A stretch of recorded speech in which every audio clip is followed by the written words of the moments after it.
चीन की नापाक चाल का जवाब देने की पूरी तैयारी। कानपुर में बालिका संरक्षण गृह में 7 लड़कियां गर्भवती।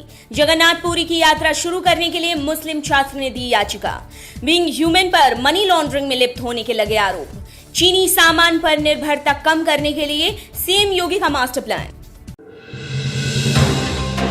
चीन की नापाक चाल का जवाब देने की तैयारी पूरी। गलवान घाटी में भारत चीन सेना के बीच हुई हिंसक झड़प के बाद भारत सरकार काफी गुस्से में है।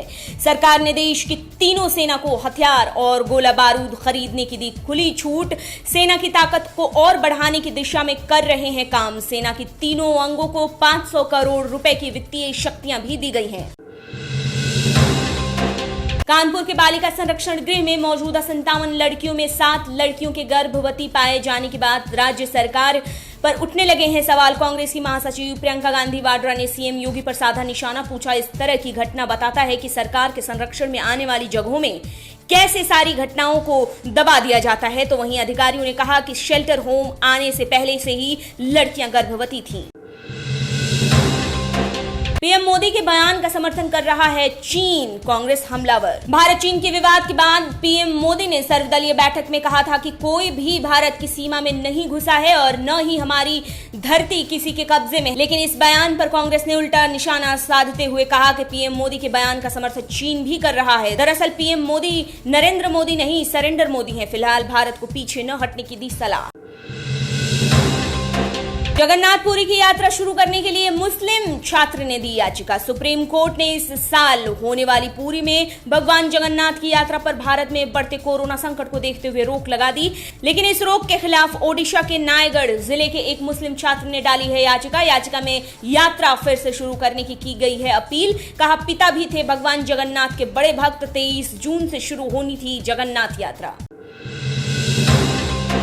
बीइंग ह्यूमन के मनी लॉन्ड्रिंग में लिप्त होने के लगे आरोप। फिल्म निर्देशक अभिनव कश्यप और सलमान खान के बीच का तनाव कम होने का नाम नहीं ले रहा। अभिनव कश्यप ने सलमान खान की संस्था बीइंग ह्यूमन पर आरोप लगाते हुए कहा कि संस्था के नाम पर मनी लॉन्ड्रिंग का काम किया जाता है, जिस पर अरबाज खान ने दिया करारा जवाब, हमें गलत तरीके से लड़ने की जरूरत नहीं, हमने कानून के दायरे में रहकर लड़ेंगे।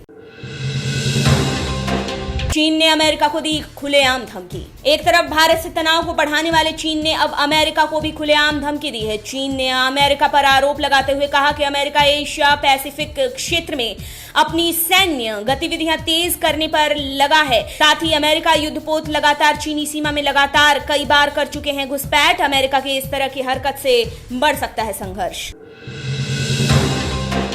पूर्व पीएम ने दी सरकार को सलाह। भारत चीन सीमा विवाद और दोनों देशों की सेना के बीच हुए हिंसक झड़प के बाद भारत के पूर्व प्रधानमंत्री मनमोहन सिंह ने भी दी सरकार को सलाह। कहा, इस वक्त एक दूसरे के खिलाफ होकर नहीं बल्कि एक दूसरे के साथ खड़े होकर लड़ने का वक्त है। हमारे जवानों का बलिदान जाया नहीं जाना चाहिए। यही वक्त है जब हम एकजुट होकर चीन को करारा जवाब दे सकते हैं। चीनी सामान पर निर्भरता कम करने के लिए सीएम योगी का मास्टर प्लान। भारत में बढ़ते चीनी सामान के प्रभाव और लोगों की उन पर निर्भरता को कम करने के लिए उत्तर प्रदेश के सीएम योगी आदित्यनाथ ने एक नया मास्टर प्लान तैयार किया है। यूपी में one district one product ODOP योजना यानी कि एक जिला एक उत्पाद के लिए बड़ा बाजार तैयार करने की योजना पर काम किया जा रहा है। जुलाई के पहले हफ्ते में होगी वर्चुअल प्रदर्शनी। कोरोना ने देश भर में मचाया हाहाकार। भारत में कोरोना वायरस ने पकड़ी रफ्तार। बीते 24 घंटे में आए 14,000 से भी ज्यादा नए संक्रमण के मामले, तो वहीं 4,045 लोगों ने कोरोना से गंवाई अपनी जान। अब तक जा चुकी है 13,699 लोगों की मौत। 1,74,000 है एक्टिव केस, तो वहीं 2,37,000 लोग अब तक हो चुके हैं ठीक। कर्ज मुक्त हुई रिलायंस इंडस्ट्री। भारत की सबसे बड़ी टेलीकॉम कंपनी रिलायंस इंडस्ट्री के लिए आई बड़ी खबर। पूरी तरह से कर्ज मुक्त हो गई है रिलायंस इंडस्ट्री। 31 मार्च 2021 तक कर्ज मुक्त बनाने का रखा गया था लक्ष्य। कंपनी के चेयरमैन मुकेश अंबानी ने अपनी खुशी जाहिर करते हुए कहा कि बहुत पहले ही हमने अपने शेयर होल्डर से किए वादे को पूरा कर लिया। आप देख रहे हैं नेट्रिक न्यूज, साहस सच कहने का।